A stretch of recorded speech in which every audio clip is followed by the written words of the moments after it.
para sa akin, sobrang laki ng impact ng skateboarding. Hindi rin siya hobby parang naging part na siya ng identity ko din. Noong una, trip-trip lang yun, papalipas sa oras, pero habang tumatagal, doon ko na-realize na mas solid, mas malalim pala siya. Tinuruan niya ako maging patient, na yung trick hindi mo makukuha agad, kailangan mo ulit-ulitin. Tapos yun, nagbigay din siya ng freedom, yung feeling na ikaw lang, yung board mo, tapos wala kang iniisip, yung trick mo lang, yung mga stress gano'n, nawawala. Pag nabuo mo yung trick mo, sobrang saya. Dahil sa skate din, ang dami kong nakilalang tao, iba't ibang background, isa lang yung passion, yung community, solid.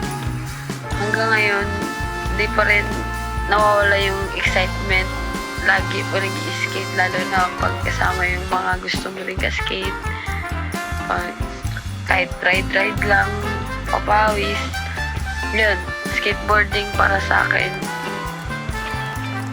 Yun yung naghugis kung sino ako ngayon. Salamat skateboarding.